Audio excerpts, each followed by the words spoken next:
Live from Fargo and serving you on TV, online, and on the go. This is Valley News Live at noon. Hi, everyone, and thank you for joining us. I'm Jordan Schreier. Many are wondering if Santa and his reindeer will have a fresh dusting of snow to land softly on the rooftops this Christmas Eve. Taking that live look outside, some parts have already seen a little snow. It doesn't look like too much has came down here in the metro, though.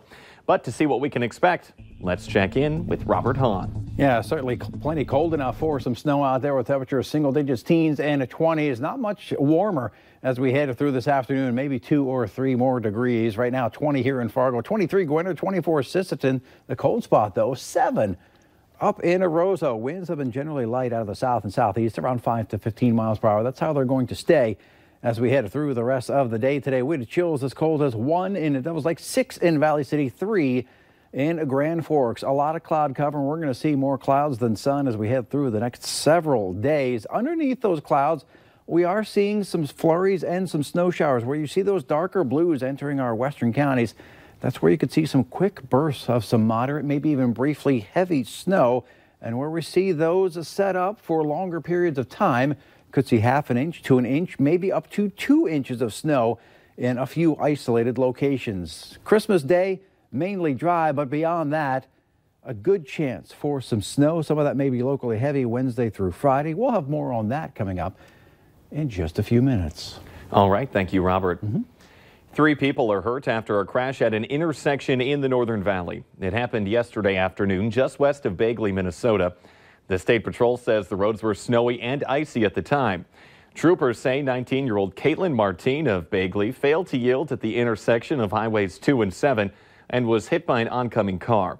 Martine was treated at the Foston Hospital, but the 2 people in the other car were transported to Fargo.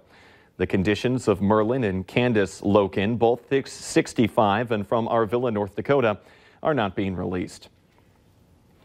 Authorities in Bemidji, Minnesota are warning people to make sure chimneys are clean before lighting any fires in them this holiday season. The department says it responded to its first report of a chimney fire yesterday. No major damage was done, but authorities have a few reminders. Make sure that your chimney is professionally cleaned. Also, only burn dry wood and do not use any flammable liquids to start the fire. Authorities are looking into the cause of a fire that destroyed 2 businesses in Perham. Owners believe the fire started early yesterday morning at Suds Tavern in town and then spread to the Make Me Wine shop next door. The bar has been at that location for nearly 20 years, and the brewing supply store had been in operation for 9 years. Crews had to knock the buildings down to get to the source of the fire. No one was hurt. The partial government shutdown is now 3 days old, and Congress is not expected to end it in 2018. That means many facilities at national parks are closed to tourists during this big vacation week, and about 800,000 federal workers soon will not be paid. Chip Reed has that story. It's very possible that this shutdown will go beyond the 28th and into the new Congress. 'Twas 2 nights before Christmas, and all through the House and Senate, not a creature was stirring. The bill right now is in the Senate. The ball is in the Senate's court. Most members of Congress left the Capitol till Thursday. They'll get paid, but the 380,000 furloughed federal workers will not. You try to prepare for it, but it's hard to prepare for something like this, so just try to do the best you can. At the White House, calls to the switchboard went nowhere. We apologize, but due to the lapse in federal funding, we are unable to take your call. The government funded these barriers and these. Even the national Christmas tree was closed. I don't know that there's a whole lot of progress that has been made between the 2 sides.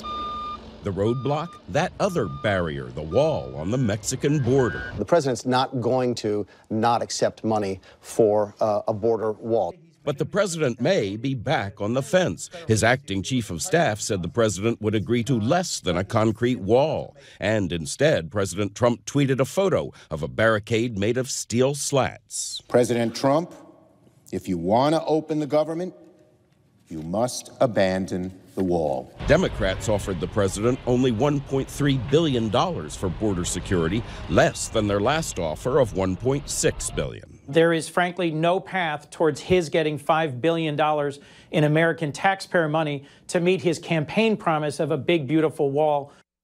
So until they find some kind of compromise that both the president and the Democrats can live with, about 400,000 federal workers will be expected to continue working without getting paid.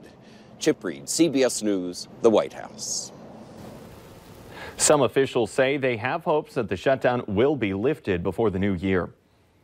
A 63-year Christmas Eve tradition will go on despite this partial U.S. government shutdown.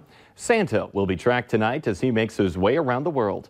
The North American Aerospace Defense and Command issued a statement on Twitter saying 1,500 volunteers helped make the program possible. So don't worry, kids. The military is there for you and will keep an eye on St. Nick. And you can keep track, too, through a link on our hot button. Just go to valleynewslive.com. In our consumer alert this afternoon, if guacamole is on your holiday menu, take note. A new warning to wash avocados before eating them. The Food and Drug Administration is recommending the public thoroughly wash the peel of an avocado, even though it's not going to be eaten. In samples taken by the FDA during a study between 2014 and 2016, nearly 18% of avocado skins tested positive for listeria.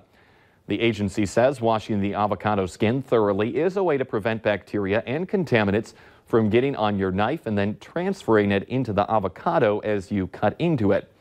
Less than 1% of the part you actually eat tested positive for the harmful bacteria. It's Christmas Eve, and that means millions of children will have trouble falling asleep tonight as they anticipate Santa's arrival.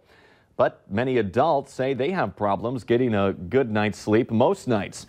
In fact, a new survey by Mattress Firm finds that the average American would pay $290 for a perfect night of sleep. That translates to almost $106,000 over a year's time. The survey found that those who regularly sleep on their back reported having the best quality of sleep, and those that curl up with their pet also had it a little better. Overall, the average person gets about 6 hours and 17 minutes of sleep per night on average in 2018. Fort Collins, Colorado police released a video of a burglary suspect rifling through a business dressed as a reindeer. The costume covered her head and face, but it didn't hide her for long. The burglar eventually took part of the costume off to get a better look at what she was doing. Investigators say the suspect is now on the run reindeer. Several items in that area were stolen. Coming up.